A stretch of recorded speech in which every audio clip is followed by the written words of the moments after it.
ano de 1906 em Los Angeles, nos Estados Unidos, no grande avivamento que o Senhor derramou na Rua Azusa, através da vida do pastor William J. Seymour. Um grande avivamento aconteceu ali nos Estados Unidos, onde diversas pessoas foram batizadas com o Espírito Santo, curadas e salvas para a glória de Deus. Daniel Berg e Gunnar Wingren, dois missionários suecos que haviam se conhecido em uma convenção batista, foram também batizados pelo Espírito Santo. E eles receberam um chamado de Deus de ir para o Brasil, em Belém, pregar a palavra do Senhor. Eles chegaram no Brasil no dia 19 de novembro do ano de 1910. Eles desceram a escadinha ali do porto de Belém do Pará, que era conhecida como a Terra da Borracha, e em frente ao porto sentaram em um banco em uma praça e fizeram uma oração pedindo que Deus os direcionasse para onde eles ficariam. Logo, eles conheceram uma igreja batista, do qual o pastor acolheu os dois missionários e começou a ensiná-los a língua portuguesa. Eles não sabiam falar nenhuma palavra em português. Depois que eles aprenderam um pouco da nossa língua, então eles foram pregar um sermão na igreja batista. E o sermão que eles pregaram foi o avivamento que o Senhor derramou em Atos dos Apóstolos, batizando todos com o Espírito Santo. A mensagem dos dois missionários suecos era: Jesus cura, batiza e leva para o céu. Houve uma grande divisão na igreja da época, porque alguns irmãos não acreditavam no batismo com o Espírito Santo. Então os missionários foram convidados a se retirar da igreja. Junto com eles, um grupo de irmãos também saíram. Chegando em casa, uma mulher chamada Celina de Albuquerque, ela faz uma oração e pede para o Senhor, se aquilo que os missionários estavam pregando fosse verdade, que ela então fosse batizada com o Espírito Santo. Foi exatamente isso que aconteceu naquela noite. A primeira pessoa a ser batizada com o Espírito Santo em solo brasileiro foi uma mulher, a irmã Celina de Albuquerque. Após o batismo com o Espírito Santo, então ela abriu a sua casa para que os missionários ali começassem um ponto de pregação. A igreja foi crescendo e se espalhando. No dia 18 de junho, então eles inauguraram a igreja Missão da Fé Apostólica, o mesmo nome lá da igreja da Rua Azusa. Alguns anos depois, eles mudaram o nome da igreja para Assembleia de Deus no Brasil. A maior denominação evangélica do país continua pregando que Jesus Cristo é o mesmo ontem, hoje e será eternamente. Que Ele cura, batiza, salva e leva para o céu. O movimento pentecostal aflorou com intensidade em Los Angeles no ano de 1906 e espalhou-se para diversos locais. Entre eles, Chicago, onde o pastor da Igreja Batista Gunnar Wingren recebeu o batismo no Espírito Santo. Numa convenção batista, Gunnar Wingren conheceu o jovem Daniel Berg, que também fora batizado. Ambos eram suecos e se tornaram grandes amigos.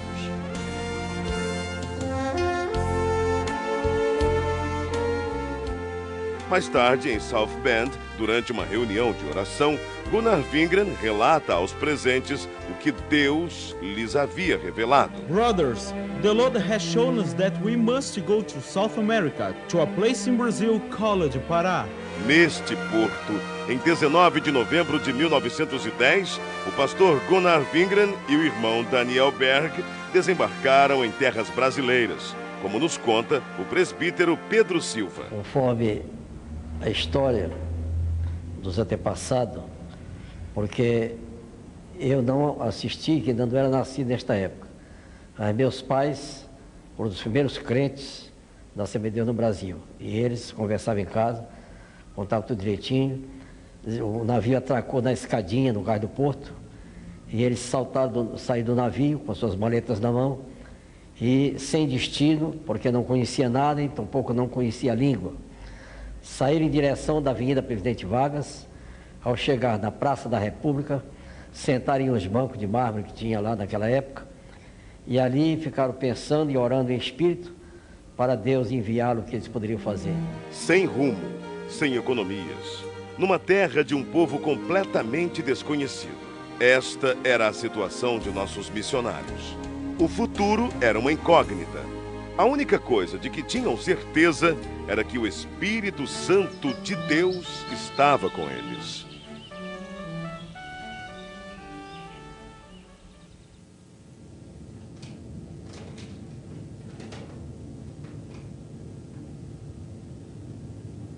Daniel! Yes, go ahead, speak. The editor of the newspaper is our brother Justice Nelson, a Methodist pastor I knew in North America. Tomorrow, you look for him. He will certainly give us the necessary orientation here in Brazil. Praise the Lord, praise the Lord, Lord. Amen, amen. O pastor metodista Justus Nelson os recebeu muito bem. Disse-lhes a respeito da Igreja Batista de Belém e prometeu levá-los até lá.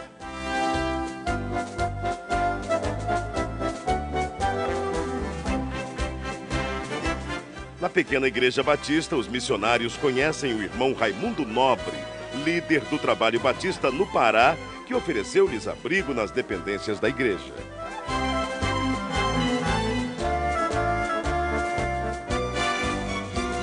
Mais tarde, os missionários foram apresentados ao irmão Adriano Nobre, membro da Igreja Metodista e primo de Raimundo Nobre.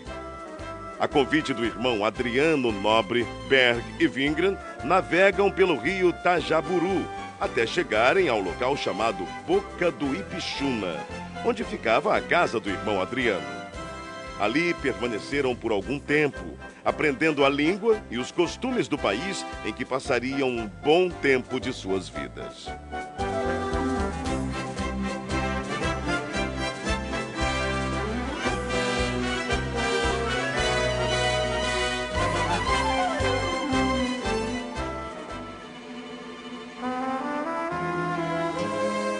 De volta à Igreja Batista, não cessavam de orar dia e noite, avivados pelo Espírito Santo. Isto causou inquietação em alguns membros, que os censuraram e os chamavam de fanáticos. Mesmo assim, os dois não se abalaram e continuaram orando e testificando sobre o batismo no Espírito Santo. Em 2 de junho de 1911, o Senhor batizou a primeira brasileira a crer nas promessas de Atos 2:39. Irmã Celina Albuquerque estava orando em sua casa quando começou a falar em línguas estranhas pelo poder do Espírito.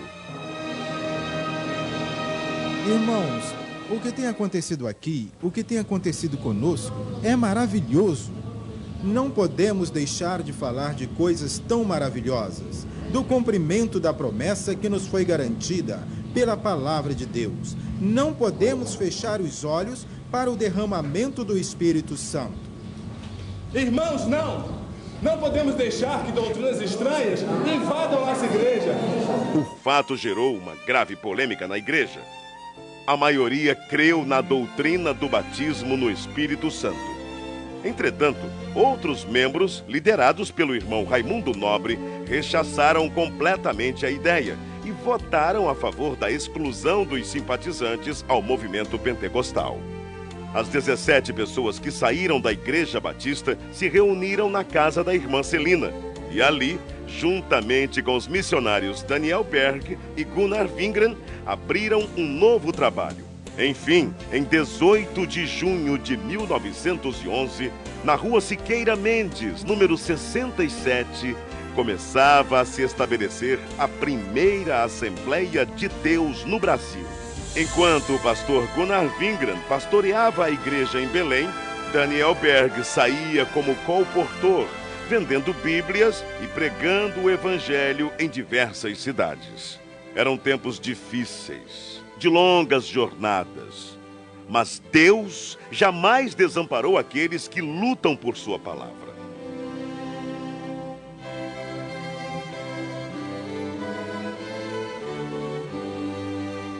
O desafio era muito grande, mas a obra de Deus crescia cada vez mais.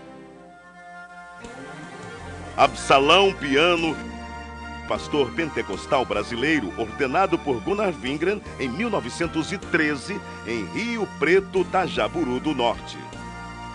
Depois dele vieram Crispiano de Melo e Adriano Nobre. 1914. Estoura a Primeira Guerra Mundial.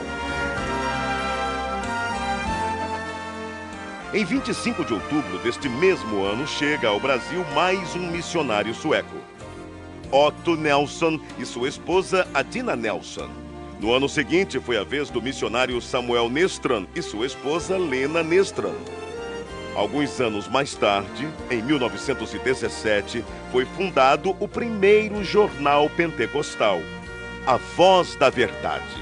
Esse jornal circulou por apenas 3 meses, mas os irmãos da Assembleia de Deus em Belém reconheceram que era necessário divulgar as bênçãos de Deus para todo o povo e, para isso, lançaram mão de um novo jornal, A Boa Semente, cujo primeiro número circulou em janeiro de 1919.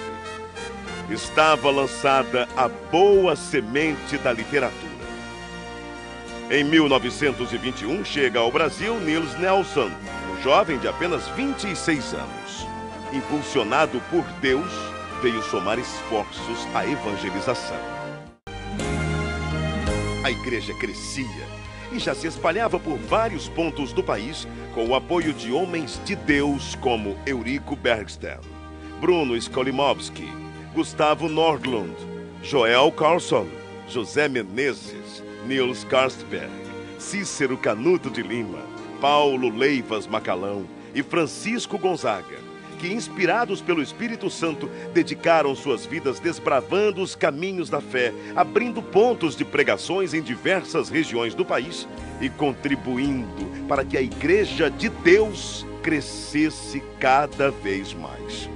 Para recordação e agradecimento a Deus pelo que Deus tem feito através de homens que em si nada eram, mas que eram cheios do fogo do Espírito Santo e que trouxeram uma mensagem poderosa, e as portas do inferno não têm podido prevalecer até o dia de hoje. Mas, graças a Deus, esta obra permanecerá maravilhosamente até o dia da vinda do Senhor. Era preciso ampliar o trabalho de evangelização por meio da palavra impressa. Para isso, em 1923, o irmão Samuel Nestran se empenhou em adquirir máquinas para a impressão do jornal Boa Semente, folhetos e livros. Reconhecendo o valor da literatura cristã, o pastor Gunnar Wingren e seus auxiliares resolveram fundar um jornal evangélico na capital federal, o qual denominaram Som Alegre. Em 1930 foi realizado em Natal, Rio Grande do Norte, a primeira Convenção Geral das Assembleias de Deus. Com pesar, a igreja se despediu do pastor José Felinto, recolhido à glória durante a convenção. Na mesma assembleia foi decidido que os trabalhos do Brasil passariam a ser dirigidos pelos obreiros nacionais, com apoio dos missionários. Também foi decidido que os jornais Boa Semente e o Som Alegre se uniriam num só, formando um novo jornal que se tornou um órgão oficial das Assembleias de Deus do Brasil, o nosso Mensageiro da Paz. Durante a ditadura de Getúlio Vargas, foi criado um órgão controlador da imprensa, o Departamento Imprensa Propaganda. E todos os jornais deveriam ser registrados. O governo exigia que somente entidades jurídicas ou pessoas físicas, com os devidos títulos de propriedade, poderiam publicar jornais. Foi então que, para atender à imposição do governo, foi criada em março de 1940 a Casa Publicadora das Assembleias de Deus. Na verdade, a CPAD era formada pela redação do Mensageiro da Paz. Em 1946, a CPAD passou a ser propriedade da Convenção Geral. Nessa época, deu-se início a uma campanha para a aquisição de uma propriedade onde funcionaria a gráfica do Mensageiro da Paz, que até então era editada em gráfica particular. Ide e pregai. É preciso ultrapassar fronteiras e chegar até os confins da terra, anunciando que Jesus Cristo é o Senhor.